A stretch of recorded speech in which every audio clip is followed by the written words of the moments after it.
Bonjour à tous, j'espère que vous allez bien. Je pense qu'on a déjà pas mal de participants qui se sont connectés. Je vois 52 derrière son écran. Aujourd'hui, je suis accompagnée de Caroline Vandeleur, que vous connaissez pour la plupart, hein. Caroline a de longues expériences de déléguée de salle en Belgique et puis de MO en hockey outdoor et surtout de juge en international, donc elle connaît la fonction mieux que personne, je pense. C'est pour ça qu'elle est là aujourd'hui pour m'aider. On va peut-être attendre parce que je vois encore progressivement qu'il y a des gens qui arrivent. Donc, on va peut-être encore se laisser 2-3 minutes pour être sûr que tout le monde puisse entendre l'ensemble de la présentation. Donc, pour l'instant, vos micros sont en coupé. Si vous voulez prendre la parole, vous pouvez me le signaler et j'ouvrirai votre micro. Si vous avez une question simple, n'hésitez pas à la poser par le chat. On les reprendra oralement pour que tout le monde puisse entendre la réponse, puisque la question que vous vous posez, votre collègue d'une autre salle se la pose sur moi.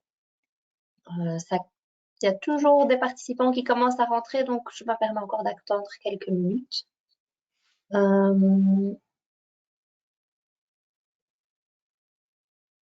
Voilà, donc vous voyez que vous avez la possibilité de lever la main ou de poser des questions directement dans le chat. N'hésitez pas à nous faire remarquer si le son est mauvais ou quoi que ce soit. Tout ça, ça passe par le chat. Voilà, je pense qu'on est 58, ce qui est déjà pas mal. C'est au moins le nombre, c'est plus que le nombre de salles que nous avons du côté francophone, donc je pense que nous devons être bien représentés. Donc voilà. Vous verrez là, déjà qu'il y a une petite faute sur le premier slide. C'est bien la saison 2021-2022 qu'on commence, même si on n'a pas pu faire la saison 2021. On ne sait pas la refaire. Donc, vous verrez qu'on s'est un peu emmêlé dans les dates. Donc, c'est la saison 2021-2022 qu'on espère de tout cœur. On va commencer ce samedi. Elle commence ce 20 novembre 2021 et se termine le 6 février 2022 et pas 21. Je crois qu'on a voulu refaire la saison passée, mais bon, ça ne marchera pas. Cette année, on a 2241 équipes, 48 équipes inscrites.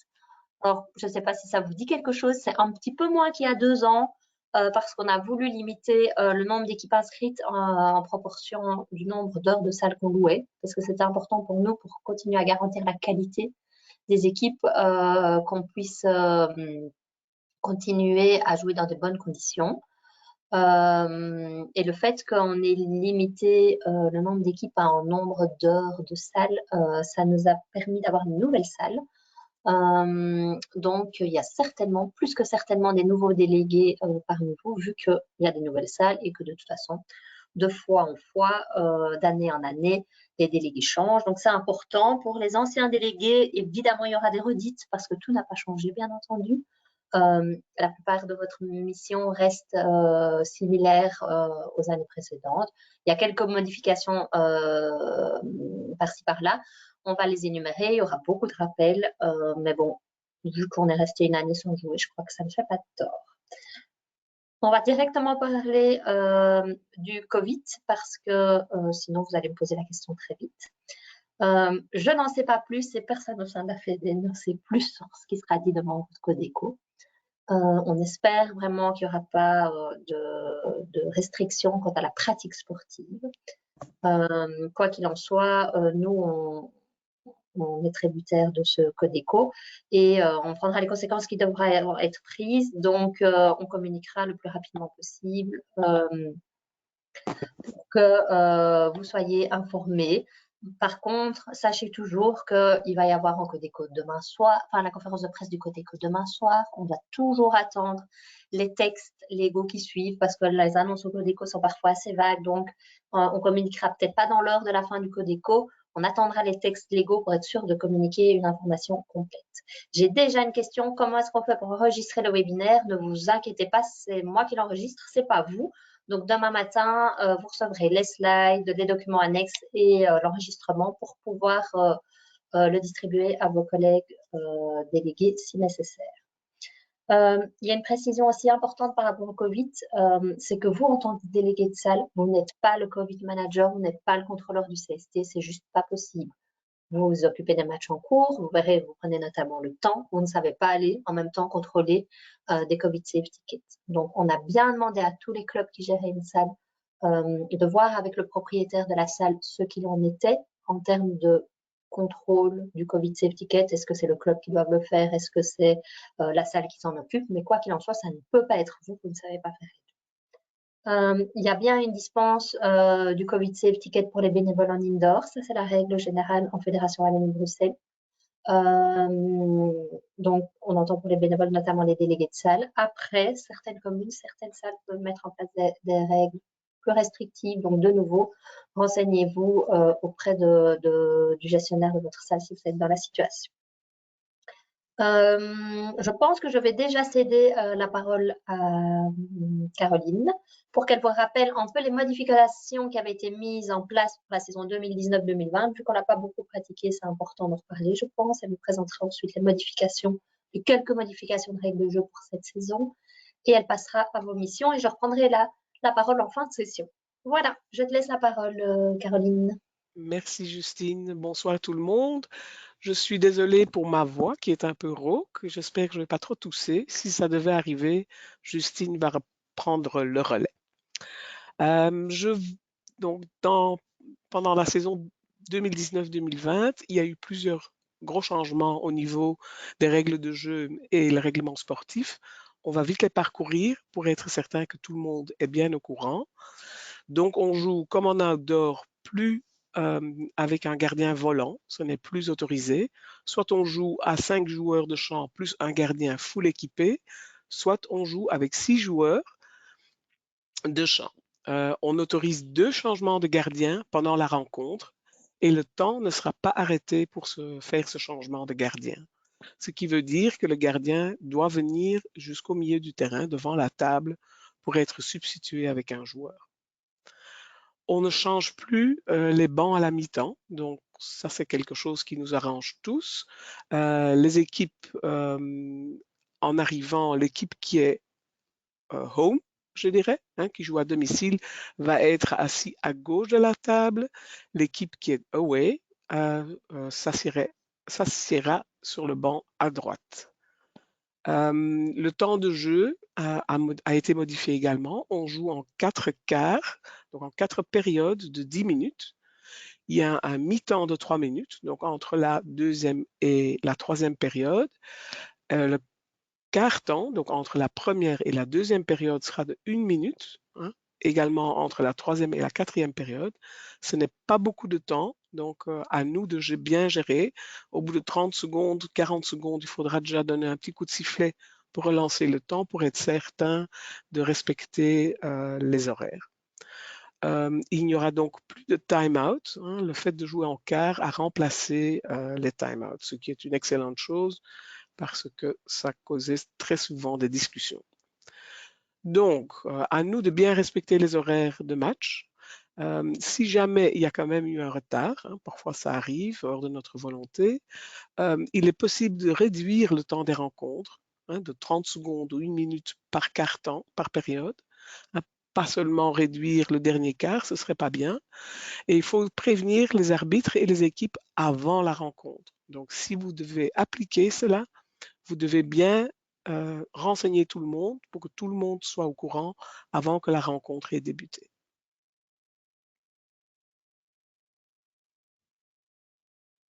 Tu peux passer au slide suivant, Justine.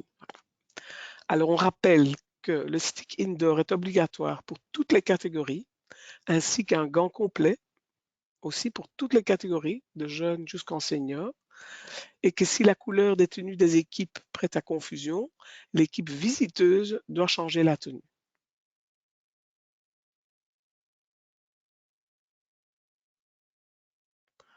Alors, en ce qui concerne les règles du jeu 2021-2022, il y a eu quelques petits changements. On a établi un petit document qui les détaille plus que ce que je ne vais vous indiquer ici. Ce n'est pas énorme, donc c'est vraiment des petites modifications. À partir de maintenant, les joueurs sont obligés de substituer de leur côté du banc à 3 mètres de la ligne du milieu. Ce qui veut dire qu'ils n'ont pas l'option de se trouver, hein, si c'est l'équipe de gauche, qui se trouve à gauche de la table dont les joueurs veulent changer, ils ne peuvent pas aller 3 mètres à droite de la ligne de milieu. Ceci pour éviter des conflits entre les joueurs ou le fait de passer, croiser. De cette façon-ci, ce sera beaucoup plus clair en salle, c'est assez important. Une nouvelle règle est aussi qu'un joueur qui est blessé à la tête doit être évalué pour constater s'il y a une commotion éventuelle. Donc, la FIH a décidé de mettre ça dans les règles de jeu, ce qui est assez étonnant. En général, ça se trouve dans les règlements parce qu'elle trouve que c'est très important qu'on en tienne compte. En fait, ceci est valable principalement pour les arbitres, ce qui veut dire que si un joueur est blessé à la tête, ils doivent impérativement arrêter le temps, aller voir, demander au staff de l'équipe de venir voir. Si le staff monte sur le terrain, le joueur doit quitter le terrain, comme vous le savez, d'après notre règlement sportif. La protection de genoux sur PC peut maintenant être de couleur noire ou la même couleur que les chaussettes. Sinon, elles doivent être portées en dessous des chaussettes. Les arbitres peuvent, à l'instar de ce qui se passe en outdoor, prendre une décision après le signal de fin de période. Donc, s'il y a quelque chose qui est arrivé juste avant le buzzer, ils peuvent prendre la décision, accorder un goal, accorder un PC, donner une carte juste après la fin de la période. On rappelle que le temps n'est pas arrêté après un goal. Alors, vous voyez à l'écran deux articles qui ont été indiqués en bleu. Il faut savoir que ce sont des articles que nous avons décidé de changer en Belgique pour être certain qu'on accorde les règles de jeu outdoor-indoor. La FIH a omis de le faire, mais nous, on trouve que c'est important de quand même l'appliquer en Belgique. Et la première est qu'il n'y aura plus de bully pendant une phase de penalty corner. Si jamais l'arbitre doit donner un bully parce qu'il y a quelque chose qui est arrivé, hein, on ne sait jamais, le PC doit être repris. Hein, il n'y a plus de bully. Et l'autre article, c'est en fait la 13.6, c'est si lors d'un penalty corner, un attaquant rentre trop tôt dans le cercle, c'est le donneur qui doit se rendre dans le cercle opposé. Ce n'est pas la personne qui est rentrée trop tôt dans le cercle qui doit aller de l'autre côté. C'est la même chose qu'en outdoor d'ailleurs. Et le dernier article qui a été un peu modifié, mais en Belgique on l'appliquait déjà, c'est que les équipes ont 30 secondes pour se préparer sur PC. Bon, on sait tous que c'est quelque chose qui compte surtout en division d'honneur, ce n'est pas trop grave, mais bon, il faut que les arbitres fassent quand même avancer les choses pour que ça ne dure pas trop longtemps. Voilà, c'est tout, c'est pas énorme, mais bon, il faut quand même que vous soyez au courant si jamais quelqu'un pose des questions. Ce serait peut-être une bonne idée de prendre avec vous le document avec les changements. Comme ça, si jamais un arbitre ne le sait pas, vous pouvez le lui dire. Merci Caroline. Je me permets juste de poser l'une ou l'autre question qu'on a reçue et d'apporter une précision. Le document relatif aux règles de jeu vous sera communiqué sur un document annexe à ce PowerPoint. Comme ça vous permettra, comme vous l'a conseillé Caroline, de l'imprimer au cas où. Comme question, on a une question de savoir si on recevra un document pour la distance du CST. Je peux vous en faire un. Par contre, Pascal, parce que c'est Pascal qui a posé la question, fais attention, je sais qu'en tout cas, au centre sportif de la Forêt de Soigne, ils n'acceptent pas ce genre de dispense. Et ils ont une règle plus restrictive. On nous demande aussi, qu'en est-il des rencontres qui n'ont pas lieu à domicile? Je pense que c'était par rapport au changement des bancs, certainement. Enfin, au lieu où on doit se situer par rapport à la table, sur les bancs. En fait, il y a toujours une équipe home et une équipe away. C'est l'équipe c'est la première dans Sporting qui est l'équipe home. C'est pas nécessairement l'équipe qui joue dans la salle qui lui appartient. Oui, en fait, oui. Vrai que je vais noter ça, que je change la façon dont j'explique ça. Oui.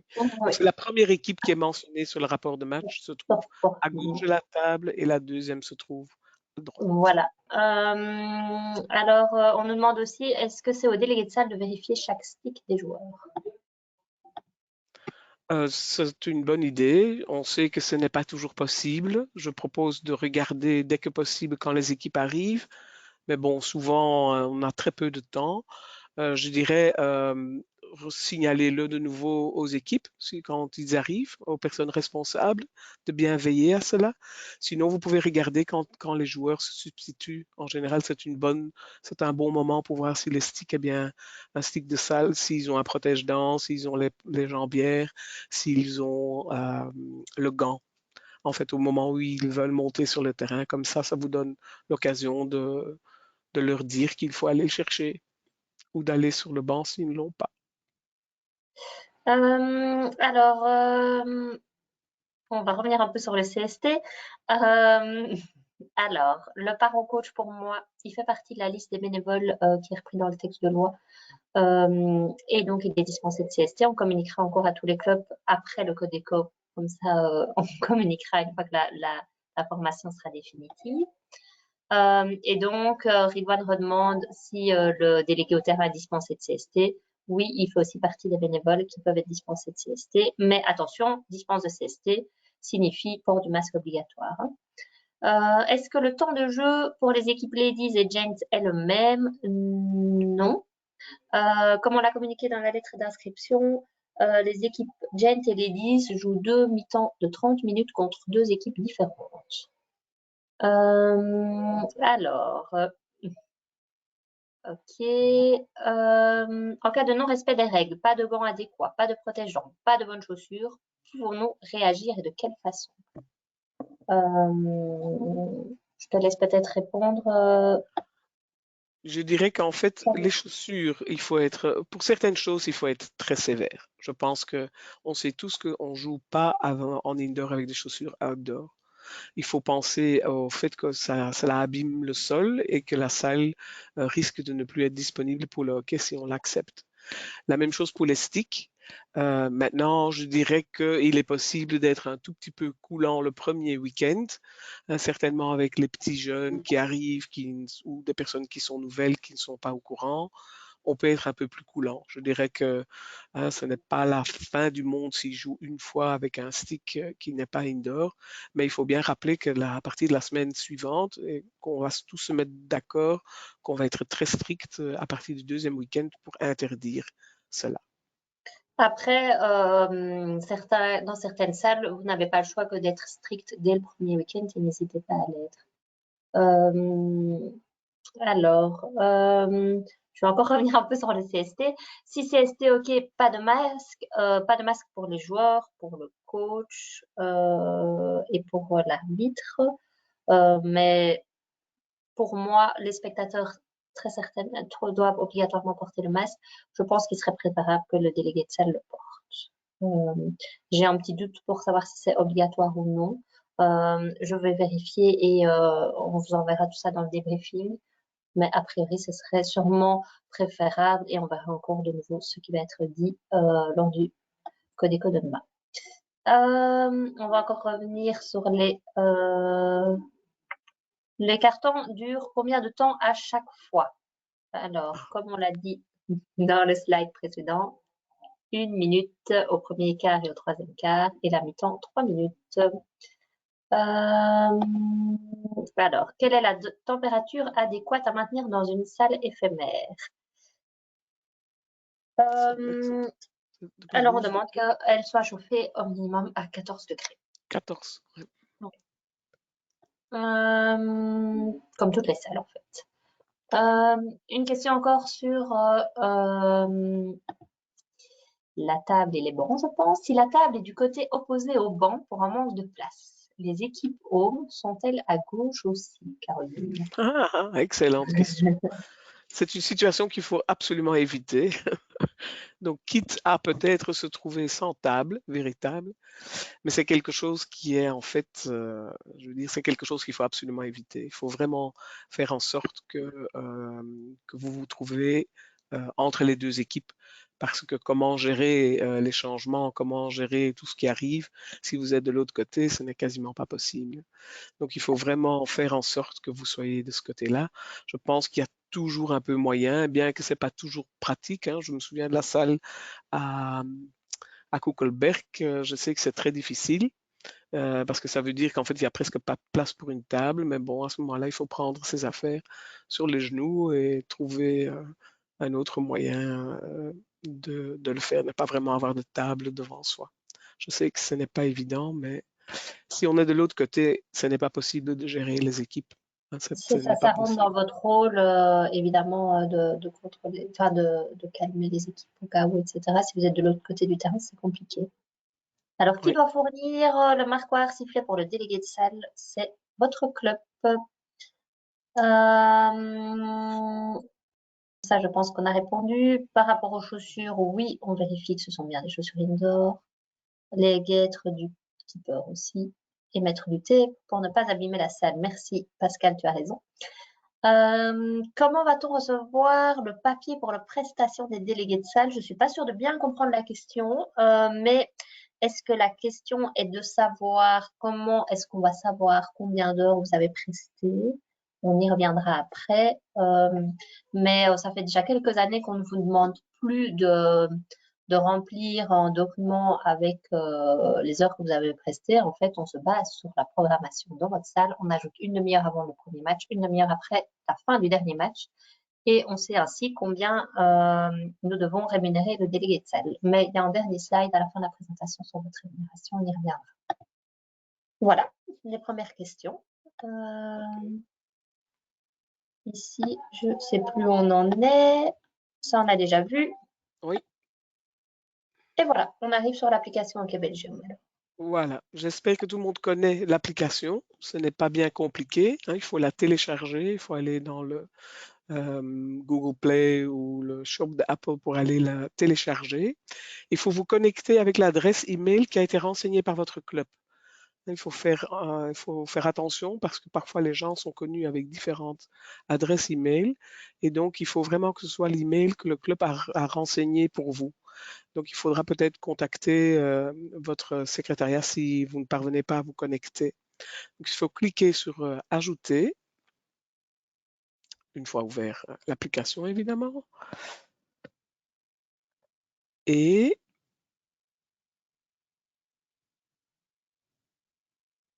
voilà, donc en choisissant, hein, donc vous allez chercher, hein, vous cliquez sur Chercher, que ce que vous voyez à droite sur votre écran, vous tombez dans un petit drop-down menu où vous avez personne, équipe, club et installation. Vous cliquez sur installation et vous allez voir le programme de votre salle dès qu'il sera disponible.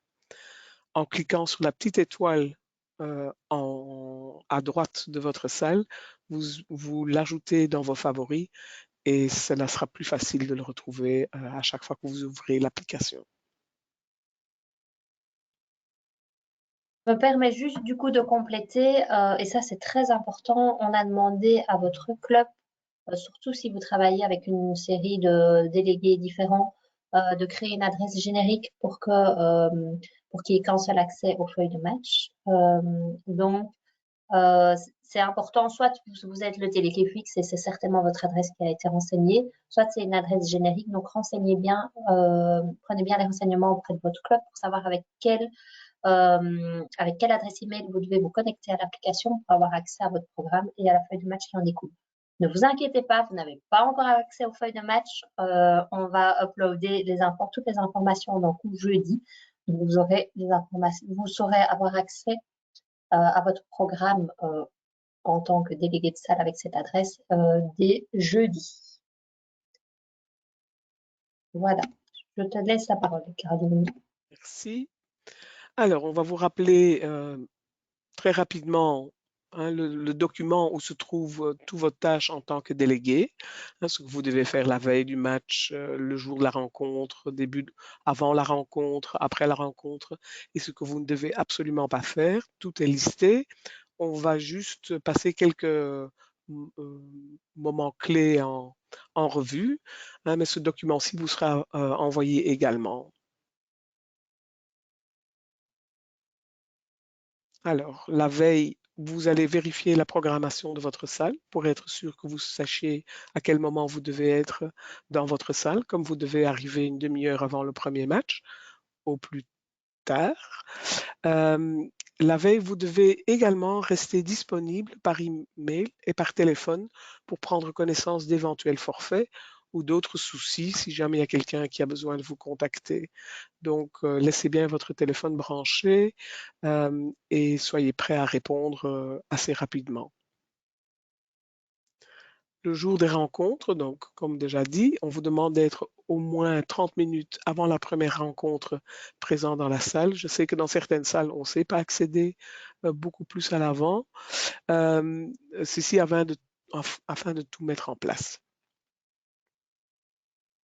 Donc, vous avez une petite liste dont on parlera un peu plus tard de tout le matériel dont vous avez besoin. Normalement, votre club a déjà ou va installer tout le matériel nécessaire pour faire la salle dans la salle concernée. Vous devez rapidement faire un petit tour de la salle, des installations, c'est-à-dire la salle même et des vestiaires, pour signaler d'éventuels dégâts, pour bien être certain qu'on ne nous reprochera pas des dégâts qui ont été causés par quelqu'un d'autre d'un autre sport. Et je vous suggère également de faire des photos, c'est toujours mieux. Et ensuite, vérifier que la salle est opérationnelle, hein, que les baumes sont bien placés et que les filets des goals sont bien installés comme il faut. Alors, avant le début de la rencontre, hein, une fois que les équipes arrivent, vous devez vous connecter à l'application. Vous serez inscrit sur la feuille de match en tant que délégué de salle, hein. Si c'est une salle où vous êtes seul, ce sera vous personnellement. Sinon, ce sera fait avec l'adresse comme Justine a expliqué, l'adresse générique. Et donc, on a encore entre-temps des questions. C'est normal que vous n'ayez pas encore accès avec cette adresse mail aux feuilles de match. Ce sera donc à partir de jeudi. Voilà, voilà, c'est ce qui est marqué ici. Donc, sur la feuille de match, une fois que vous l'aurez ouverte, vous devez vérifier que les noms des arbitres sont bien encodés. Ce n'est pas à vous de les remplir, c'est les équipes qui doivent mettre le nom des arbitres. Si ce sont des arbitres nationaux, c'est la fédération qui les aura renseignés. Vous devez simplement vérifier qu'ils soient présents. Vous devez aussi vérifier que la liste des équipes a bien été envoyée par les deux équipes. Donc, c'est les arbitres qui ont accès à la feuille, hein, on dit envoyer à l'arbitre. Si ce n'est pas le cas, il faut absolument demander aux équipes de le faire très rapidement parce que le règlement sportif prévoit qu'il faut le faire 30 minutes avant le début de la rencontre. En réalité, pour le premier match, vous allez avoir un peu plus de temps pour demander cela. Évidemment, à partir du moment où vous avez les matchs suivants, si vous avez l'occasion de jeter un coup d'œil pendant que le match est occupé, peut-être pendant la mi-temps du match précédent, de déjà regarder, parce qu'évidemment, vous avez parfois peu de temps entre les rencontres pour le faire, et ce n'est pas toujours évident. Donc, essayez d'être bien proactif à ce niveau-là. Je me permets d'intervenir avec une question qui a été posée. Alors, comment s'assurer que l'arbitre a réussi son examen indoor? Ça, c'est pas à vous de vous en assurer. Nous, on fait un contrôle le lundi sur les feuilles de match. Et c'est pas, voilà, c'est la responsabilité du club. Vous pouvez rien y faire, même si vous savez que l'arbitre en question n'a pas son examen théorique. Euh, Hélas, vous ne pouvez pas l'empêcher d'arbitrer. Les clubs, eux, peuvent aller voir via Sporting Club la liste de leurs arbitres théoriques, enfin de leurs membres qui ont réussi l'examen d'arbitrage théorique. Alors en effet, c'est pas encore, et là c'est dommage que chaque membre ne puisse pas voir dans sa propre fiche sur l'application s'il a réussi l'examen d'arbitrage, mais Sporting est en train de faire le développement, donc j'espère pour la saison prochaine, ça permettra en effet à un papa ou une maman qui, entre deux matchs, se propose de pouvoir vérifier. Ce sera bien plus simple, mais ce n'est pas encore le cas et on y travaille. Je regarde parce qu'il y a des questions sur ce qui va venir, donc je laisserai Caroline avancer, mais il y en a peut-être une ou deux qui peuvent être pertinentes en attendant. Est-ce que le délégué doit être affilié? Je pense que c'est mieux, hein, plus qu'en termes d'assurance. Ça me semble nécessaire. Est-ce qu'on sait se connecter avec la même adresse mail sur plusieurs téléphones en même temps si on a plusieurs salles? Oui, pas de souci.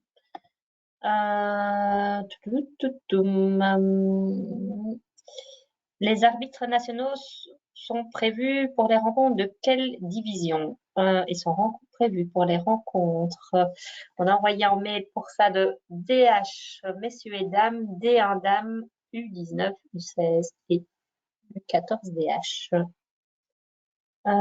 Donc, les joueurs doivent-ils avoir leur examen théorique indoor? Non, contrairement à l'outdoor. Ça, c'est juste une obligation en outdoor. Mais par contre, les arbitres doivent avoir leur examen théorique à partir des U9. Mais comme je viens de le dire, c'est la Fédé qui contrôle sur les feuilles de match le lundi. Alors, est-ce que je peux expliquer comment extraire la liste d'un Sporting Club des arbitres indoor? Non, parce que ça va être long, mais je peux, Florence et quiconque que ça intéresse, on avait déjà communiqué au secrétaire, mais je peux te le réenvoyer en document PDF qui explique étape par étape. Il y en a 7-8, donc on va peut-être pas les passer en revue ici, mais je te le transfère dès la fin de ce webinaire. Doit-on uniquement vérifier le nombre de joueurs présents ou l'identité de chacun? C'est bien le nombre de joueurs présents, hein, Caroline? Le nombre de Oui. joueurs. Maintenant, évidemment, je ne sais pas dans quelle mesure on va aussi adapter le règlement sportif après les fêtes de Noël, comme on va le faire en outdoor, où on va commencer à vérifier Non, ça l'identité sera des juste à joueurs. partir du deuxième tour outdoor, Ok. le Donc, contrôle des cartes d'identité. ce sera, on va commencer avec cela en outdoor, faire la vérification. Donc, ce sera pour la saison suivante. Et alors, Nicolas nous demande comment la Fédé qui preste en qualité de délégué de salle en cas de problème, rapport, etc. En effet, du coup, on a demandé au club de nous fournir les coordonnées du responsable général de la salle. En effet, les clubs qui ont choisi l'option de changer de délégué de salle tous les 3-4 matchs, on ne sait pas qui était au match du matin et au match du soir. Et donc là, on attend du responsable de la salle de nous fournir l'identité en cas de rapport ou autre à fournir. Je vois une question qui concerne peut-être plus Loré, mais comme ça je réponds. Pour Loré, vous avez assigné 3 salles, dont une qui a été remise à l'ombrage. Pas de problème. Juste envoie Ridouane en mail à indoor@ok.be pour nous le signaler. On va demander à l'ombrage, du coup, de nous donner les coordonnées du responsable qui encode le score. Ça va venir.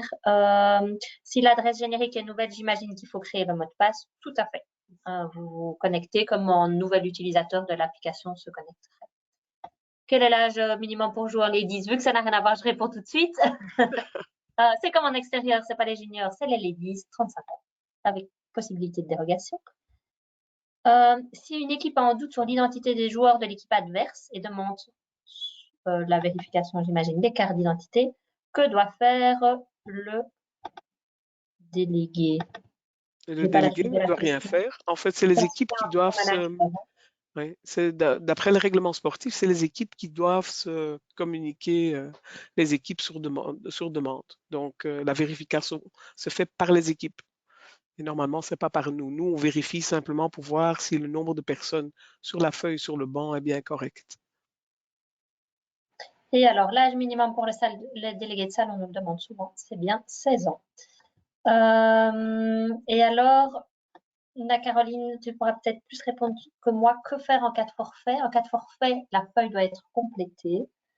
Mais je pense que c'est les équipes qui le font, non? En fait, normalement, c'est les équipes qui le font. Enfin, ça dépend évidemment, parce que si c'est un forfait où une équipe ne vient pas, je pense qu'à ce moment-là, c'est le délégué de salle qui devrait le faire. Oui. Normalement, si c'est un forfait annoncé, c'est les équipes qui doivent le faire. Mais ils oublient parfois, hein, ça arrive. Donc en fait, c'est très embêtant. Si jamais on vous téléphone pour vous indiquer, ça c'est une équipe vous téléphone, ça arrive parfois. Veillez bien à prévenir l'autre équipe pour être certain que l'autre équipe ne vient pas inutilement. Mais les clubs ont tout intérêt à encoder le plus vite possible leur forfait, Voilà. à clôturer la feuille de match, vu que, je ne sais pas si vous le savez, mais le montant du forfait est différent en fonction de l'heure avant le match auquel on a donné forfait. Et donc, nous, on prend l'heure à laquelle la feuille est clôturée. Donc, c'est dommage si le club oublie de clôturer la feuille parce qu'il paye en forfait absence d'équipe au terrain alors qu'il l'a peut-être annoncé 24 heures à l'avance. Donc, normalement, les clubs auront cet avantage à faire leur feuille de match comme c'est demandé, vu que le montant de l'amende peut varier. Voilà, désolée de t'avoir interrompu, Caroline, mais Pas comme grave, ça, il y a beaucoup de questions. c'est interactif. Donc voilà, donc ça, ceci, j'avais déjà dit. Donc, hein, regardez bien que le nombre de joueurs et le nombre de personnes qui sont indiquées sur la feuille correspond au nombre de personnes présentes sur le banc. Donc, les personnes qui ne sont pas sur la feuille de match ne peuvent pas se trouver sur le banc. Hein. Avec les parents, ça arrive régulièrement, surtout euh, avec les enfants, hein, qu'ils veulent être présents, ils ont l'habitude en outdoor de venir regarder le match de tout près. En salle, c'est interdit. Donc, les bancs, tout près du terrain, ce n'est que pour les personnes qui sont sur la feuille de match. Et là, on doit être très strict et il ne faut pas l'autoriser. Alors, Nora nous demande comment contacter les équipes adverses en cas de forfait. Ça, c'est à l'équipe qui donne forfait de contacter l'équipe adverse. Est-ce que le délégué au terrain envoie dans l'app le profil privé des joueurs? Pour moi, oui, parce qu'à ce moment-là, Une fois que la feuille est la ouverte, feuille est en fait, ouverte, hein. vous avez accès à tous les infos. Ouais. Enfin, à tous les infos, le nom, le prénom et la photo, normalement. S'il y en a une, et que si c'est pas du chien, ce qui arrive aussi. Alors, pendant la rencontre, hein, on va en revenir à nos tâches comme délégué de salle. Hein, une des tâches très importantes que nous devons exécuter est la gestion du temps. C'est-à-dire que c'est nous qui arrêtons le temps sur le chrono. S'il y a un chrono visible dans la salle, ce que je conseille vivement, il faut l'utiliser. Sinon, c'est avec un chrono que vous avez dans la main. Donc, c'est vous qui gérez les 4 fois 10 minutes et c'est vous qui allez siffler ce, la fin de ces 10 minutes. Vous n'allez pas siffler le début de, des 10 minutes. Donc, c'est les arbitres qui doivent vous regarder, lever le bras, vous levez le bras et c'est eux qui sifflent et là, vous lancez le temps. Vous allez également gérer le temps des cartes, des suspensions. Une carte verte, c'est 1 minute. Une carte jaune, c'est 2 minutes ou 5 minutes. Essayez d'avoir une petite discussion avec les arbitres avant la rencontre pour vous assurer que s'ils donnent une carte jaune normale, c'est-à-dire 2 minutes qui vous montrent rien, s'ils veulent donner une carte jaune de 5 minutes, qu'à ce moment-là, ils vous montrent avec la main 5. Il vaut mieux ne pas montrer les deux parce que comme ça, en fait, vous risquez de vous tromper si ça se passe très vite. Pour bien gérer le temps des cartons et des intervalles, euh, vous je lis quelque chose, je ne comprends pas très bien en fait. Le temps des cartons et des pauses à siffler, même si PC. Oui, je pense que ce qu'on avait voulu écrire, c'était de dire que si le temps s'arrête, enfin, si on arrive à la Oui, fin oui, oui, voilà. Donc en du fait, quand le carton, il faut temps quand même. court, si on arrive à la fin d'une période, parfois il y a un penalty corner, donc il y a un PC. En fait, vous devez siffler la fin à partir du moment où le chrono dit 0. Que le PC soit débuté, en exécution ou quasi terminé, ça n'a pas d'importance. Vous allez siffler ou faire sonner le buzzer. En fait, les arbitres doivent regarder le clock s'il n'y en a pas, s'il n'y a pas de chrono de salle. À vous peut-être de donner un message au deuxième arbitre qui normalement doit se trouver un tout petit peu plus près de vous pour lui dire que vous allez arriver probablement à la fin de la période et que vous allez la terminer. À ce moment-là, les arbitres peuvent dire aux joueurs, le PC va continuer, hein, on ne s'arrête pas, on continue à jouer, ce sera un PC de fin de période, comme on dit. Et donc, on arrête le temps pendant la rencontre à la demande des arbitres, ce qui veut dire quand ils sifflent et qu'ils vous montrent le signal. Et le signal pour arrêter le temps, bien que certains arbitres ne le connaissent pas, c'est les deux mains croisées au-dessus de la tête, bien au-dessus de la tête.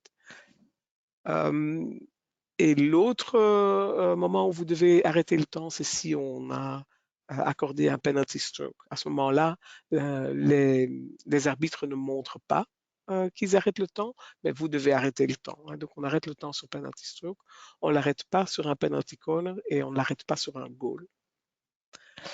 Alors, la deuxième tâche importante que vous devez exécuter, c'est de gérer les spectateurs et les supporters. Donc, vous commencerez par ne donner accès au terrain qu'aux personnes autorisées, c'est-à-dire ceux qui sont sur la feuille de match, éventuellement un photographe.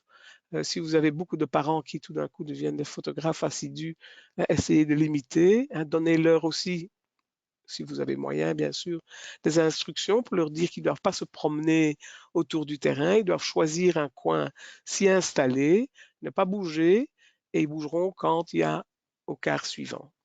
Donc, en salle, le jeu va très vite et il faut éviter qu'un photographe avec un appareil photo se trouve trop près des joueurs qui courent vite et qui risquent de heurter l'objectif de la caméra. C'est pas une bonne idée. Du coup, Caroline, tu réponds très bien à la question de Christine, qui était de savoir si on part en coach et qu'il n'est pas affilié, il ne sait pas se mettre sur la feuille de match. Et ben donc, il n'a pas à être sur le bord du terrain. S'il n'est pas affilié, il ne peut pas coacher et donc il ne peut pas être sur le bord. Voilà. C'est quelque chose que normalement maintenant, je pense qu'on a eu ça au début, hein, il y a quelques années, qu'il y avait des gens qui n'étaient pas affiliés. Je trouvais que les dernières années, il y avait nettement moins de personnes. Mais bon, il y en aura toujours un peu. C'est vrai qu'en outdoor, personne ne demande rien, mais ici en indoor, les personnes qui sont tout près du terrain, qui risquent d'intervenir, doivent être identifiables et doivent aussi être assurées. Comme le jeu est plus dangereux, la balle monte parfois, quelqu'un peut être blessé. Si la personne n'est pas sur la feuille de match, eh ben, cette personne n'est pas couverte par l'assurance. Donc il faut vraiment faire attention. Et en parlant de la gestion des spectateurs et des supporters, Christine nous dit si on est à l'opposé de l'entrée du terrain, on ne sait pas gérer les supporters.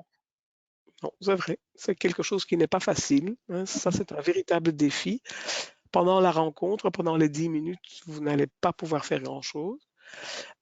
Si vraiment vous voyez qu'il y a quelque chose qui est vraiment très très grave, que ça exagère vraiment trop, éventuellement intervenir avec les arbitres. Sinon, dès que vous aurez sifflé la fin d'une période, vous vous dirigez vers les personnes pour leur indiquer ce qui est acceptable et ce qui ne l'est pas. Les enfants, petits-enfants qui jouent sur la bombe avec leur petit train ou petite voiture, ce n'est pas une bonne idée. Et gueuler sur Et l'arbitre, c'est pas une bonne idée non plus. Voilà. la liste pourrait être longue. Et alors, une Voilà. question de 26, s'il y a un PC en cours à la fin d'une période, à partir de quand commence-t-on la pause de 1 ou de 3 minutes? En fait, à partir du moment où les arbitres auront sifflé la fin de la rencontre. Donc, normalement, c'est toujours en salle, c'est vous qui sifflez la fin de chaque période, mais l'exception est pour un PC de fin de période. C'est l'arbitre qui doit siffler 3 fois pour dire que que la période est terminée, parce qu'il pourrait éventuellement accorder de nouveau un penalty corner ou hein, on ne sait jamais exactement quand ça s'arrête. C'est lui qui l'indique et vous commencez à chronométrer la minute ou les 3 minutes à ce moment-là. Euh,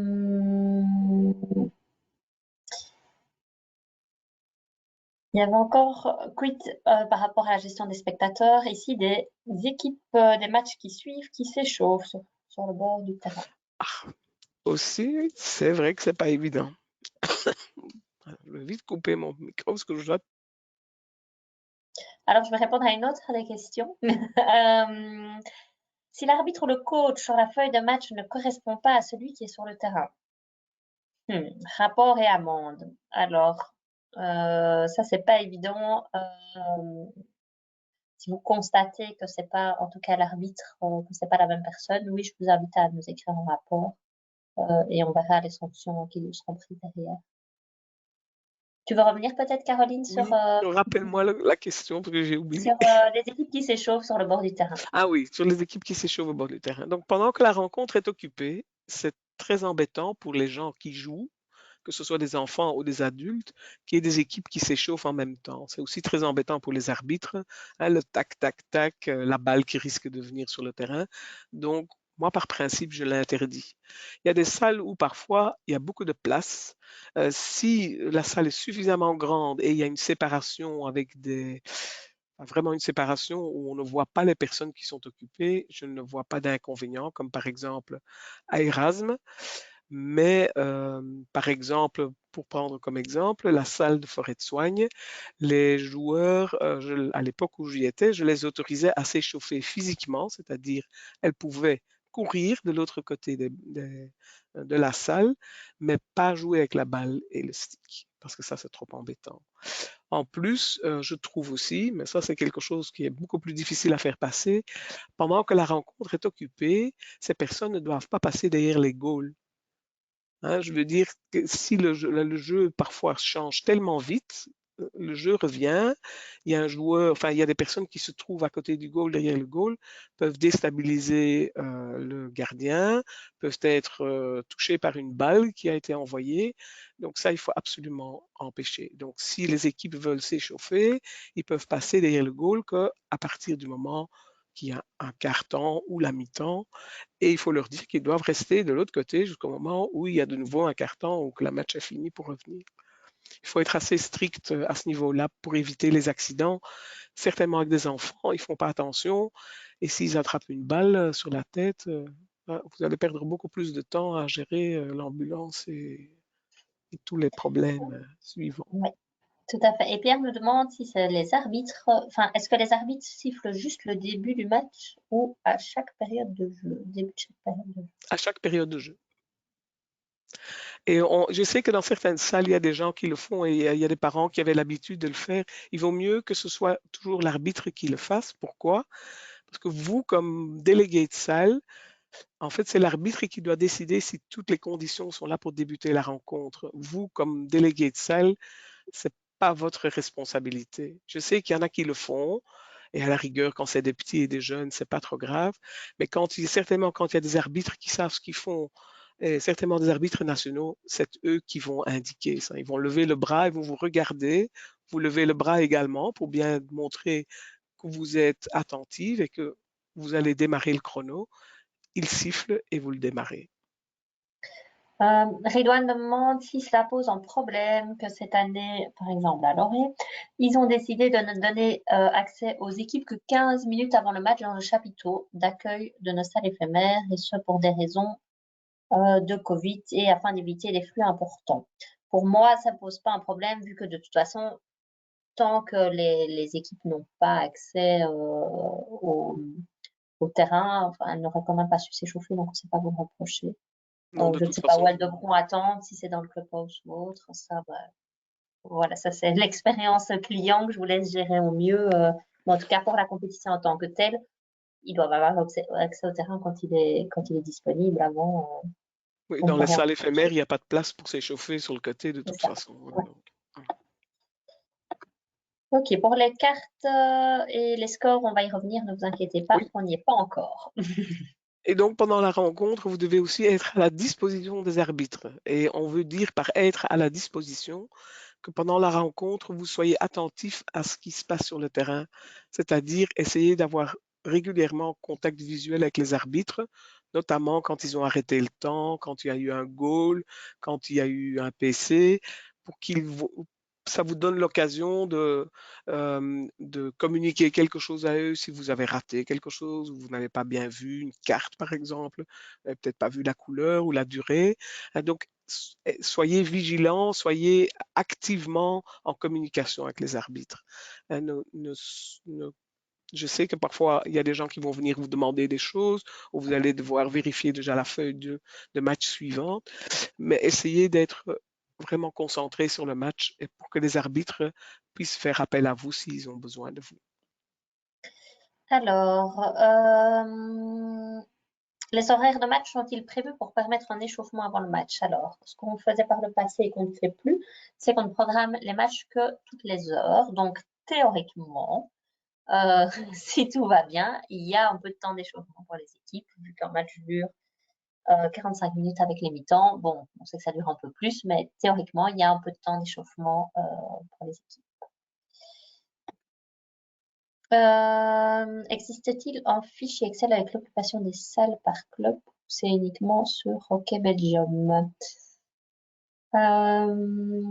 Florence, tu sais faire un export aussi depuis Sportling, puisque les clubs sont reliés, les salles sont reliées au club.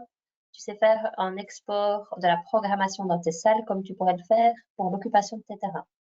Si tu sais pas comment faire, envoie-moi un mail. Parce que si je dois l'expliquer ici, à mon avis, ce sera compliqué. Et voilà, tout le monde pose la question, donc je te laisse la Voilà. parole. Donc, on vous demande également de bien prendre note de tout ce qui se passe lors d'une rencontre et de bien noter les goals et les cartes sur papier. On a un petit exemple de note qu'on peut vous montrer, qu'on partagera avec vous. Vous n'êtes pas obligé, évidemment, mais je vous conseille soit vous utilisez quelque chose de semblant, vous pouvez utiliser ce papier, soit vous utilisez un carnet de notes, mais quelque chose qui vous permet par la suite aussi de retrouver vos notes et si jamais il y a un souci, si on vous pose une question, s'il y a un rapport qui a été fait pour quelconque fait, si on peut savoir comment la rencontre s'est déroulée, si on sait exactement dire quel était le score au moment où une carte a été donnée, ça aide énormément. En plus de ça, si vous notez bien, donc vous allez voir sur cette feuille, je ne sais pas si tu sais l'agrandir un peu, Justine. Je ne crois pas. En fait, c'est un peu, je veux dire, Si, ouais, si je mets le bon slide, évidemment. Ça l'a agrandi là. voilà. Donc en Comme fait, ça, vous c'est voyez bien. sur cette feuille, voilà, un tout Mhm. petit peu à gauche, Ouais, etc. voilà. Voilà. Donc ici, donc c'est une feuille de notes, ce n'est que comme exemple, donc vous pouvez en faire ce que vous voulez. Je note par match, la date, les arbitres, les équipes. Je note le nombre de personnes sur le banc ou parfois le nom des gens si j'ai envie de parler aux gens. Qui est le capitaine, que le numéro. Je note quelle équipe a débuté la rencontre, qui a gagné le toss. Je sais que très souvent on ne fait pas de toss, on fait commencer l'équipe à gauche. Ça m'est égal. Normalement, d'après les règles de jeu, il faut faire un toss, mais il faut le noter parce que, évidemment, si on ne le sait plus, et comme il y a 4 périodes, parfois, en fait, au bout de la troisième période, on va vous demander qui avait commencé. Et bon, moi, ma mémoire n'est pas toujours très bonne, et donc je préfère le noter. En ce qui concerne les cartes, donc je note le numéro du joueur, je note le type de carte, verte, jaune. Moi, j'ai l'habitude de faire un petit triangle pour le vert, la carte verte, un petit carré pour la carte jaune. Je note en fait le temps, time off, pour moi, c'est le moment où le joueur s'assied sur le banc. Et le time back, je note les deux. Comme ça, si jamais j'ai un doute parce qu'il fallait modifier, ce n'était pas une carte verte jaune, je peux bien voir où j'en étais. Si je note qu'un seul moment, c'est un peu plus compliqué. Tout ceci en supposant évidemment, et je vous conseille cela vivement, de noter les cartes sur le chrono officiel, c'est-à-dire le chrono qui décompte ou qui additionne. Personnellement, moi, j'ai toujours un chrono dans la main qui additionne et le chrono de la salle qui va décompter par période les 10 minutes jusqu'à zéro. Dans la main, j'ai une chrono qui augmente et je prends tout sur un seul chrono. Ce qui veut dire que je peux noter pour plusieurs joueurs. Si j'ai 2 ou 3 joueurs, je note pour chacun le temps où il s'est assis, le temps où il peut retourner. Si j'ai une carte verte, une carte jaune, ben, il y en a peut-être un qui va monter avant l'autre. Et avec ceci, je le vois. Avec, pour l'équipe à gauche de la table se trouve à gauche sur ce formulaire, l'équipe à droite se trouve à droite. Je note également sur cette feuille les substitutions des gardiens. Comme vous le savez, on peut changer que 2 fois de gardien sur une rencontre. En général, ils font ça à la fin de la rencontre, mais parfois il y a des équipes qui le font au début, enfin, à la fin d'une période, pour évidemment en tirer un avantage. Par après, on oublie, on ne sait plus qu'on avait changé, mais comme on peut le faire que 2 fois, il vaut mieux le noter. Alors, moi, ce que je fais, je note la minute de ce changement de gardien, de l'équipe à gauche évidemment, et je note la minute et je note la deuxième. Et s'ils veulent le faire une troisième fois, ben, je dis, ben, écoutez, vous avez déjà changé 2 fois, vous ne pouvez pas. Les arbitres ne vont pas avoir noté, ça c'est à vous de gérer cette situation.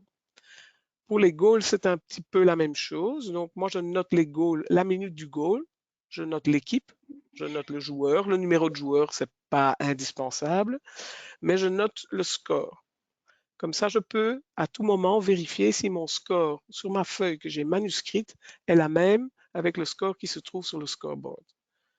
C'est plus facile en cas de score avec avec beaucoup de chiffres à la fin, en fait, on s'y retrouve plus. Quand on prend des bonnes notes, en général, ça se passe bien. Le type, vous ne devez pas le noter non plus. Moi, je le fais.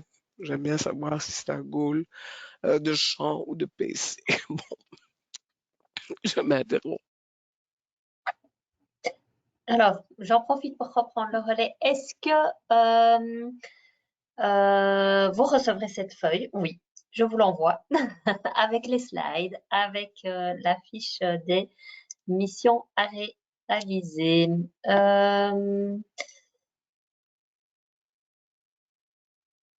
Alors, du coup, j'enchaîne avec une question qui n'a rien à voir, mais comme ça, je laisse Caroline récupérer.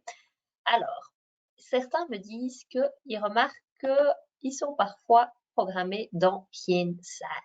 Alors, ça, c'est parce que vous êtes curieux et vous regardez la programmation après le 28 novembre. Or, nous avons annoncé que la programmation n'était fixe que pour les 2 premiers week-ends de novembre. Je sais et je vous comprends, vous avez envie d'en savoir plus, mais en fait, quand vous regardez après le 28 novembre, c'est généré automatiquement et donc l'information n'est pas correcte. Il y a des matchs à minuit, il y a des matchs au stand alors que c'est Louvain Lara. Ne vous inquiétez pas. Avant, on va annoncer quand la programmation des week-ends qui suit sera définitive et seulement à ce moment-là, vous devrez vous inquiéter si vous relevez une anomalie. Mais pour l'instant, hélas, ne regardez que les 2 premiers week-ends. C'est seulement là que vous trouverez la vraie heure de vos matchs et le vrai endroit. Est-ce qu'il y a une version néerlandaise des slides? Oui, surtout que la session en néerlandais ne commence qu'à 20h30. Donc, à mon avis, vous avez cliqué sur le lien de la session en français. Donc, en fait, il y a une session à 19h en français et à 20h30 en néerlandais. Je ne sais pas si on a récupéré Caroline. Si, Oui, elle on a demande. récupéré. Alors, Christine demande si tu peux pas réexpliquer encore une fois l'histoire des 2 chronos dans tes mains.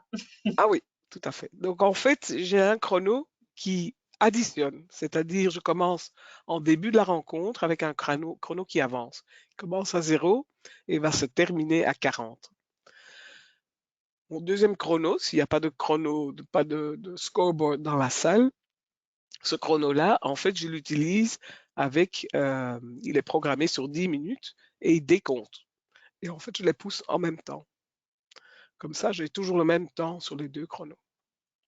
Si j'ai donc un chrono à la main et l'autre c'est le scoreboard, je prends les cartes, le temps des cartes sur le scoreboard. Donc je note le temps ici sur ma petite feuille qui se trouve sur le scoreboard au moment où le joueur s'assied.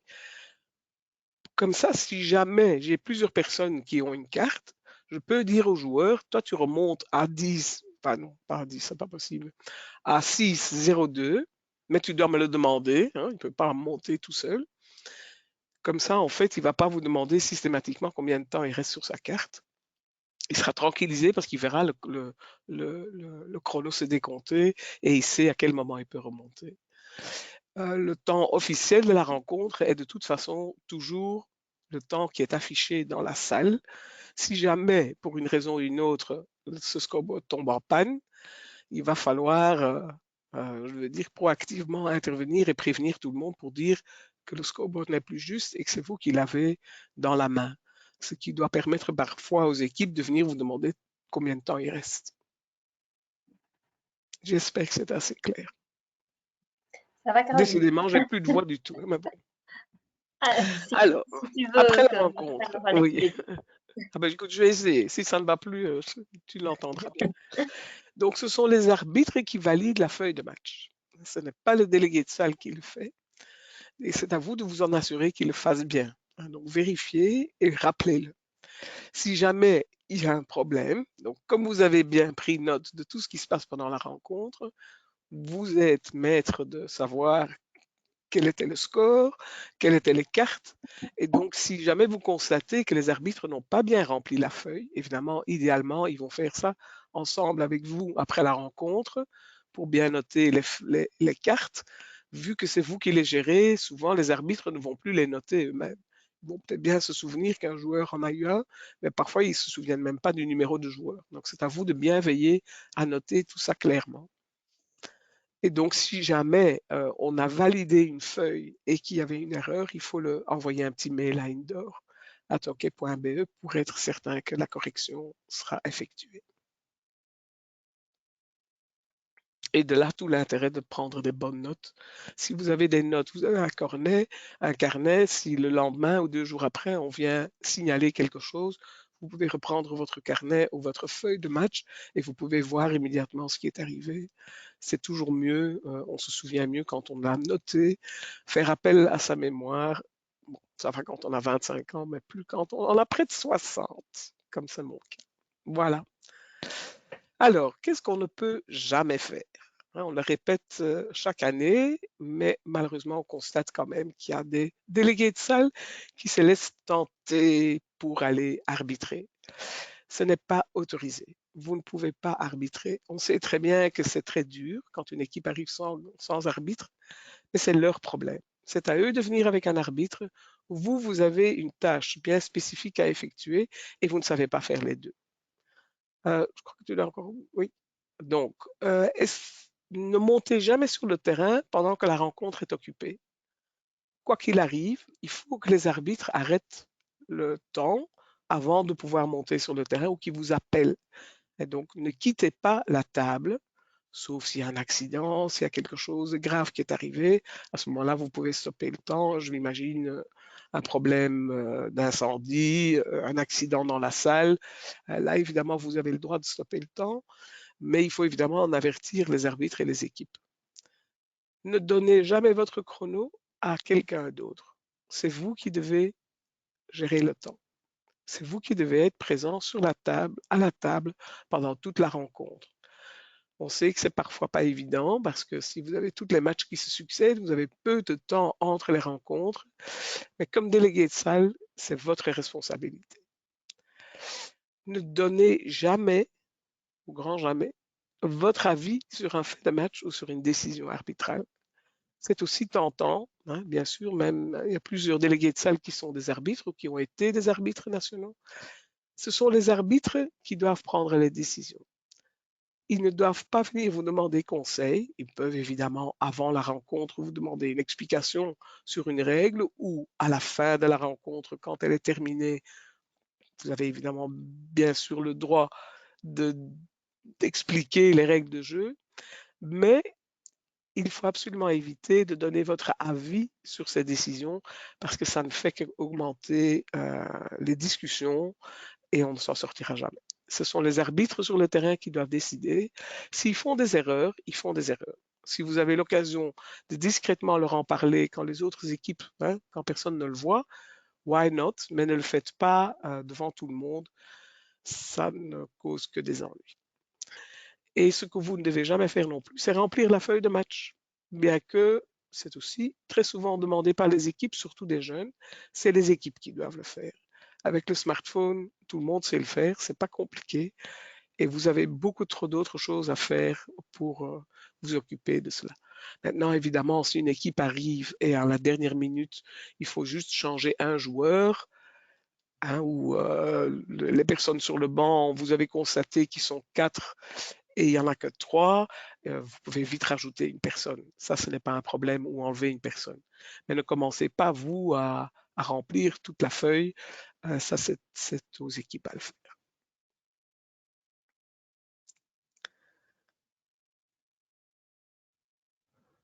Encore de Alors, questions? il n'y a Non. plus beaucoup de questions. Encore OK. peut-être une. Peut-on compléter les cartes et le score lors des pauses des cartons? Peut-on remplir les? J'ai Les pas- cartes et le score lors des pauses des cartons sur les feuilles de match. Je pense que ça me pose pas de problème, mais évidemment, il n'y a pas beaucoup de temps, hein. Mais oui, Ouais. why not? Oui. En fait, il y a le live Euh, score. Je présume que ça fonctionne aussi en salle ou oui, pas. tout à fait. Oui. Donc, je dirais avec le live score, en fait, ce serait bien de même, hein, si vous avez cette possibilité, il faut toujours voir, faire plusieurs choses en même temps, ce n'est pas toujours évident, hein. Donc, vous devez toujours savoir quelle est la tâche prioritaire, comme je dis. Et donc, votre tâche prioritaire, c'est le temps. Si vous voyez qu'il y a un moment pendant le match, un PC a été accordé, il n'y a rien qui se passe, vous savez que vous allez avoir à peu près 30 secondes pour... là, vous pouvez vite mettre le score, mais ne le faites pas au moment où l'action se déroule dans un cercle, qu'il y a quelque chose qui va se passer, peut-être que vous allez devoir arrêter le temps, peut-être qu'il va y avoir un goal, une carte. Si vous êtes occupé à remplir votre feuille de match, vous n'allez pas le voir, hein. Donc, il faut vraiment bien se concentrer sur sa tâche principale. Et alors, on a une question intéressante de Christine qui demande que si la feuille n'est pas remplie et que personne n'a accès pour la remplir. Alors ça, c'est dans le cas où l'arbitre n'a pas été mis sur la feuille de match et ne sait donc pas avoir accès à la feuille de match. Ça, évidemment, on vous invite à demander à l'arbitre son identité pour l'intégrer en tant qu'arbitre sur la feuille de match. Et après ça, il a accès à la feuille de match pour la valider. Voilà. Ça, vous pouvez le faire, bien entendu, hein. Oui. Oui, ça, évidemment, il y a beaucoup d'arbitres qui vont venir vous le demander, hein. Et pour les joueurs, par contre, là, de grâce, vous demandez aux équipes de remplir eux-mêmes Oui. leur feuille de match. Sinon, vous n'allez pas vous en sortir et c'est vraiment la responsabilité. Oui, surtout qu'en Euh, fait, l'outil est très facile et je veux dire, franchement, je crois que maintenant tout le monde connaît. Au début, c'était un peu difficile et maintenant, j'ai l'impression que c'est ceux qui n'ont pas envie de se démener, ils doivent le faire eux-mêmes. oui. Et alors, une petite question ici, Caroline, à côté de capitaine, ici, que signifie la case start? Ah, voilà, start. En fait, c'est là où j'indique avec une petite croix l'équipe qui a commencé la rencontre. Normalement, on doit faire un toss avant la rencontre pour déterminer de quel côté jouent les équipes et qui est à la balle. Alors, j'ai constaté qu'en salle, en fait, on n'applique pas du tout cela, bien que normalement, c'est les règles de jeu qui le prévoient. Mais donc, c'est quelque chose où moi, je note qui a commencé, parce qu'il faut savoir, comme on a 4 périodes, donc c'est la première et la deuxième période, c'est l'équipe qui démarre, hein, qui a démarré, qui débute la rencontre, et le troisième et le quatrième, c'est l'autre équipe. Et donc, si au bout du troisième quart, vous ne savez plus quelle équipe c'est, ça arrive régulièrement, ne vous inquiétez pas. Et moi, en fait, je mets une petite croix comme ça, je le sais. Et la case capitaine, c'est donc je mets le numéro du capitaine parce qu'il faut savoir, hein, d'après le règlement sportif et les règles de jeu, si un capitaine est suspendu, normalement, il doit donner son brassard à un autre joueur. Dans la réalité, il n'y a pas beaucoup de temps. En général, on ne le fait jamais. Mais vaut quand même mieux que vous lui demandiez qui est son remplaçant, si jamais les arbitres ont besoin de nouveau d'avoir le capitaine. Hein, les arbitres n'ont peut-être pas remarqué que c'était le capitaine qui a eu la carte, mais bon, imaginons, le capitaine a une carte jaune, il est là pendant 5 minutes. À la troisième minute, tout d'un coup, il y a une autre infraction et les arbitres veulent sanctionner le capitaine. Ils ne savent pas le sanctionner parce qu'il est déjà assis sur la chaise. Ils doivent à ce moment-là sanctionner le capitaine de remplacement. Et il ne faut pas donner l'occasion aux équipes de choisir à ce moment-là le joueur qui leur convient le mieux. Ils doivent normalement avoir désigné le capitaine de remplacement. Et ça peut être n'importe quel, il doit simplement donner le numéro. Donc, vous demandez au capitaine de vous donner le numéro euh, d'une autre personne. Voilà. Je pense que ça, tout ça, on Voilà. l'avait fait. Voilà, et donc on arrive au défraiement. Le défraiement n'a pas changé et j'ai lu dès le départ une remarque par rapport à ce défraiement. C'est vrai qu'il n'est pas fort élevé et que c'est peut-être un frein pour les clubs pour trouver des délégués de salle. En fait, pour que ce soit clair vis-à-vis des clubs qui sont ici présents, le montant pour lequel le délégué de salle est défrayé est en fait prélevé sur votre montant d'inscription d'équipe. Donc, en fait, pour nous, on pourrait sans problème l'indexer à 12, 13, 14 euros, mais ça aura comme conséquence d'indexer le montant d'inscription des équipes. C'est pour ça qu'on n'a pas fait cette année, parce que on connaissait les difficultés qu'il y avait eu avec le Covid, la crainte d'un re-Covid cet hiver. Et donc, on trouvait que c'était vraiment pas le bon moment pour augmenter les cotisations d'inscription des équipes. Mais voilà, que ce soit clair pour les clubs, le montant de défraiement des délégués de salle, il est prélevé sur votre montant d'inscription d'équipe. Donc, voilà, on va chercher nos impôts pour prendre dans un autre. Libre aussi au club, s'ils le veulent, de pouvoir rémunérer un peu plus son délégué de salle. Ça, c'est la partie qui est versée par l'ensemble des joueurs aux délégués de salle, mais elle peut être supérieure. Parce que cette année, en fait, la dernière saison indoor, on avait proposé au club deux choix, soit on rémunère directement le délégué de salle, mais alors il fallait qu'un seul délégué par salle, parce que sinon, il y a 10 délégués qui prestent dans une salle sur une saison, vous imaginez, il y a 120 salles, c'était devenu ingérable, ou que soit on versait le montant global au club, charge au club, de le répartir entre ces délégués de salle. Et en fait, la majorité des clubs avaient choisi cette option. Et donc, on a décidé cette année de ne plus utiliser que l'option compensation. Donc, comment ça se passe? Comme je l'ai expliqué en début de session, nous, on sait le nombre de matchs qui ont été programmés dans la salle. Par chaque journée, on ajoute une demi-heure avant le premier match, une demi-heure après la fin du premier match. On ajoute les frais de déplacement et on déduit ce montant de votre facture d'inscription des équipes. Et donc, vraiment, les délégués, c'est à vous de voir avec votre salle comment il va vous rémunérer, par quels moyens, en compensation ou autre. Ça, c'est vraiment une affaire entre vous et votre club. Voilà, quand il y a 12 heures de salle consécutive et donc 2 délégués de salle, par exemple, y a-t-il 2 défraiements? Non, de nouveau, le défraiement, le forfait, c'est un forfait journalier. Donc, le paiement est-il mensuel ou en fin de saison? Ça, de nouveau, c'est avec votre club de voir comment ça va se passer. Nous, on va déduire ça du solde d'inscription des équipes, donc c'est sur la facture de fin de saison indoor. En cas de feuille de match non remplie, comment réagir? Caroline, tu veux que je réponde ou tu... Oui, tu peux répondre. Enfin, ils doivent remplir la feuille de match. C'est ça, moi j'inviterai les On peut équipes. pas Du monter coup, sur le terrain s'il n'y a pas de feuille de match, quoi. s'il n'y a pas de feuille de match, le match ne peut pas débuter pour moi. Voilà, oui. C'est très clair. Et je sais qu'ils vont dire oui, mais on va le faire en cours de route, etc. C'est évidemment très embêtant. Il C'est faut même savoir. pas une amende, c'est la feuille de match doit être remplie Voilà, oui. avant de débuter la rencontre. Donc, n'oubliez pas aussi de demander à votre club de vous fournir votre matériel, balles en suffisance, si possible de couleurs différentes, mais du moins d'une couleur qui contraste avec la couleur du sol. Chrono, sifflet, tape et pharmacie. On vous demande donc de nous signaler, peut-être, ce serait utile pour nous, si les baumes sont en mauvais état dans votre salle. Et ça nous permettra de faire peut-être un petit rappel à votre club. Edouard me pose une question qu'il a déjà répondu, donc je ne vais pas y répondre. Un petit point. Alors, si on a une double salle, donc des terrains éphémères qui sont l'un à côté de l'autre, est-ce qu'il faut une ou deux pharmacies? Si elle est accessible facilement aux 2 délégués de salle, une pourrait suffire. Voilà, je pense qu'une peut suffire, mais qu'elle soit accessible facilement aux 2 délégués de salle qui ne doivent pas attendre de traverser l'autre terrain, évidemment, et d'interrompre l'autre match pour y avoir accès. Ça, ce sera à vous de voir comment sont disposées les salles. On a parlé du début du championnat ce samedi. Il va se clôturer. Il va se clôturer en 2 week-ends cette année. C'est un peu particulier parce qu'on organise la Coupe du Monde qui est indoor, au cas où vous ne seriez pas au courant. On a ce très grand honneur.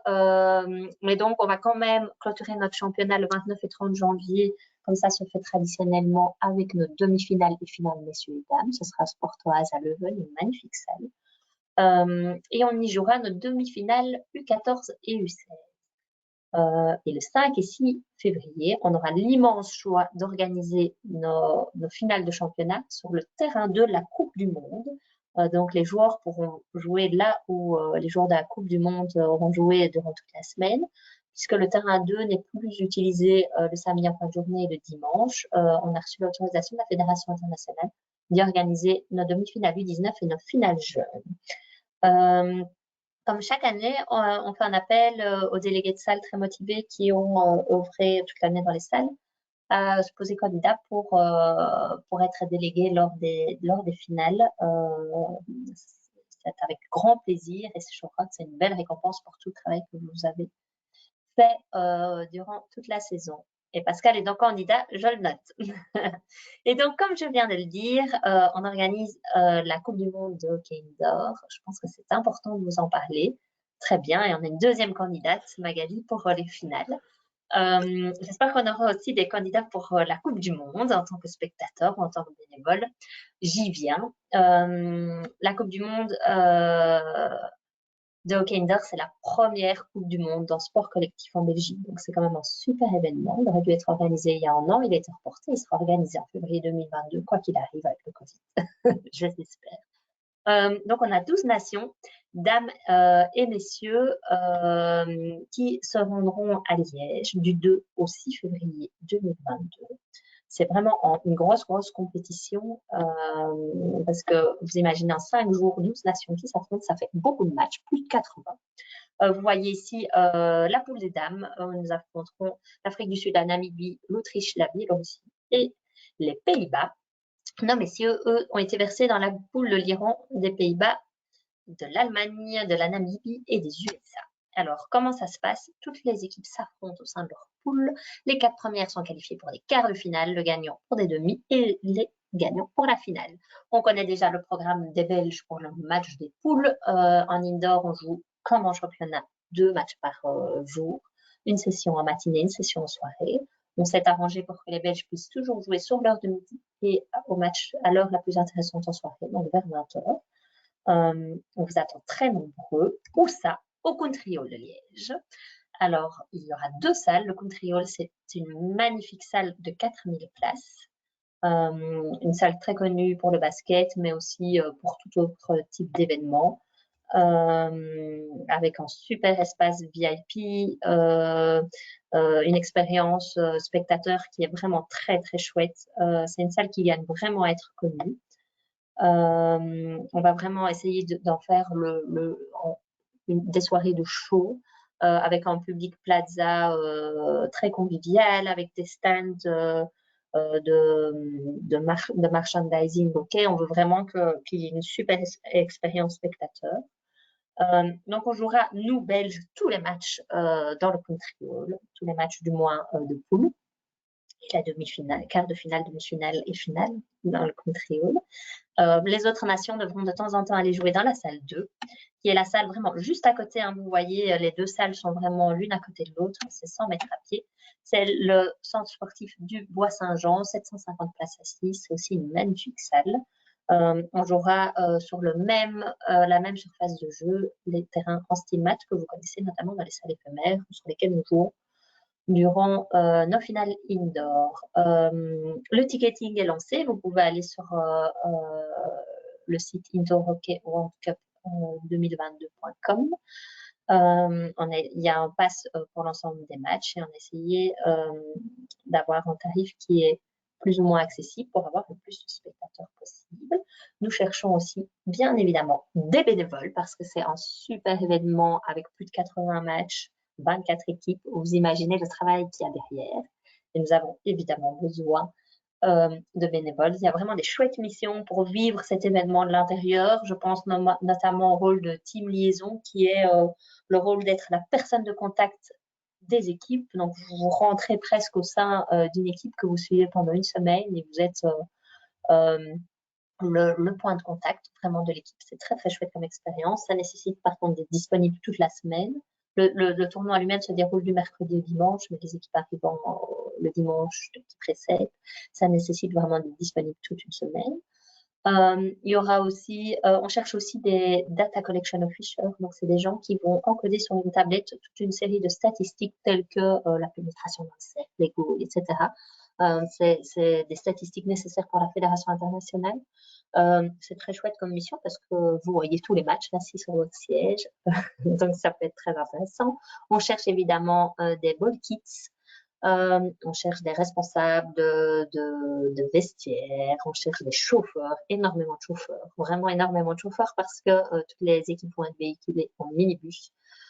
Je pense qu'on cherche une trentaine de chauffeurs par jour, donc si vous sentez l'âme d'un chauffeur, si vous voulez être près des équipes et vous sentir leur ressenti avant ou après les matchs, on cherche évidemment toute une série de stewards, tribunes, accès réservé, etc.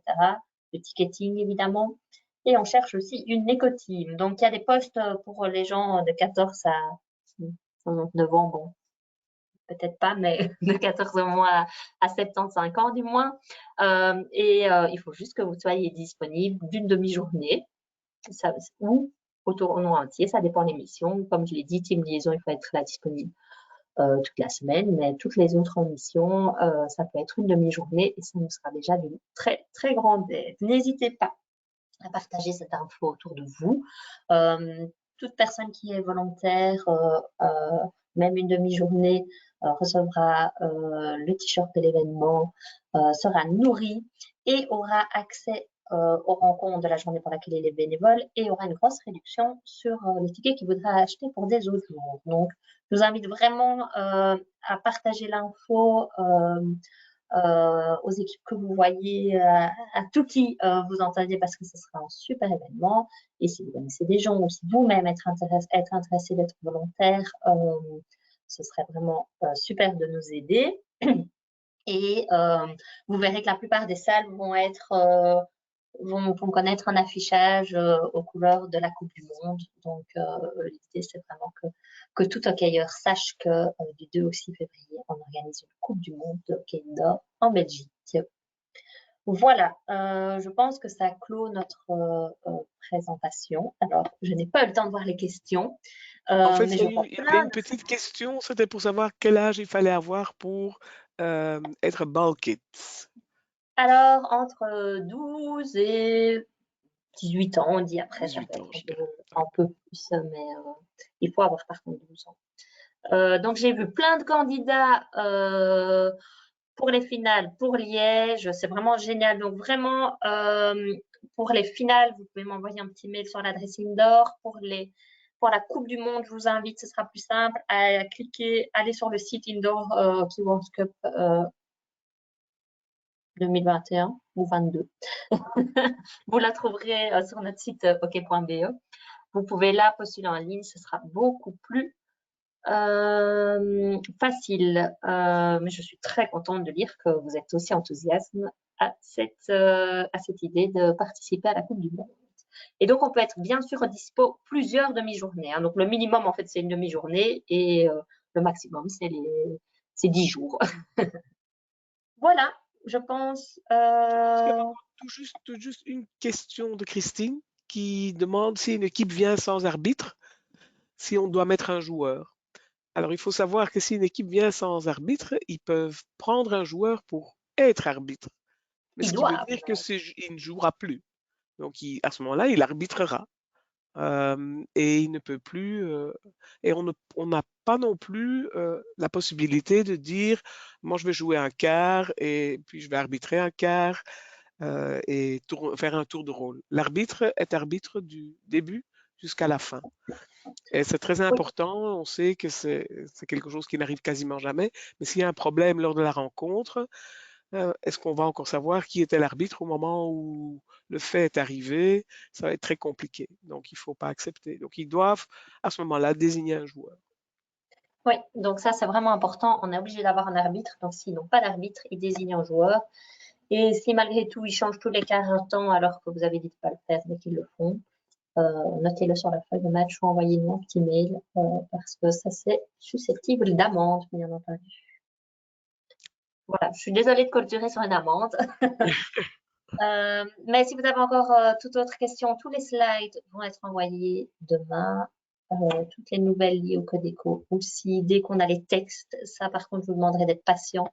On ne peut pas se limiter à la conférence de presse, on doit attendre d'avoir les, les textes. Et encore une dernière question, si un joueur arbitre, il faut le retirer comme joueur. Oui, oui, en effet. Parce que sinon, Voilà. il est arbitre et joueur sur la feuille. Ça ne va pas. Parce que tu ne sauras pas ce qu'il aura fait pendant la rencontre. Donc, on est soit l'un, soit l'autre. Voilà. Donc n'hésitez pas, si vous avez des questions, bonne saison et toute irrégularité, anomalie, quoi qu'il en soit, on est disponible. N'hésitez pas. Je vous remercie. Merci beaucoup et encore désolé pour ma voix et mes quins de tout. Faut que je me Bonne soirée. guérisse avant dimanche, hein, parce que sinon, ça va pas aller dans la salle. Allez, bonne soirée à Bonne tous. soirée à Au tous. revoir et au plaisir de vous voir bientôt autour d'un terrain.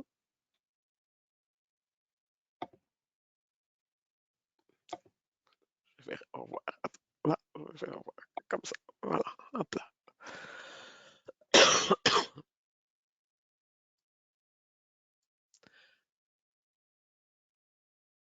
Est-ce qu'on nous entend ou pas? Non.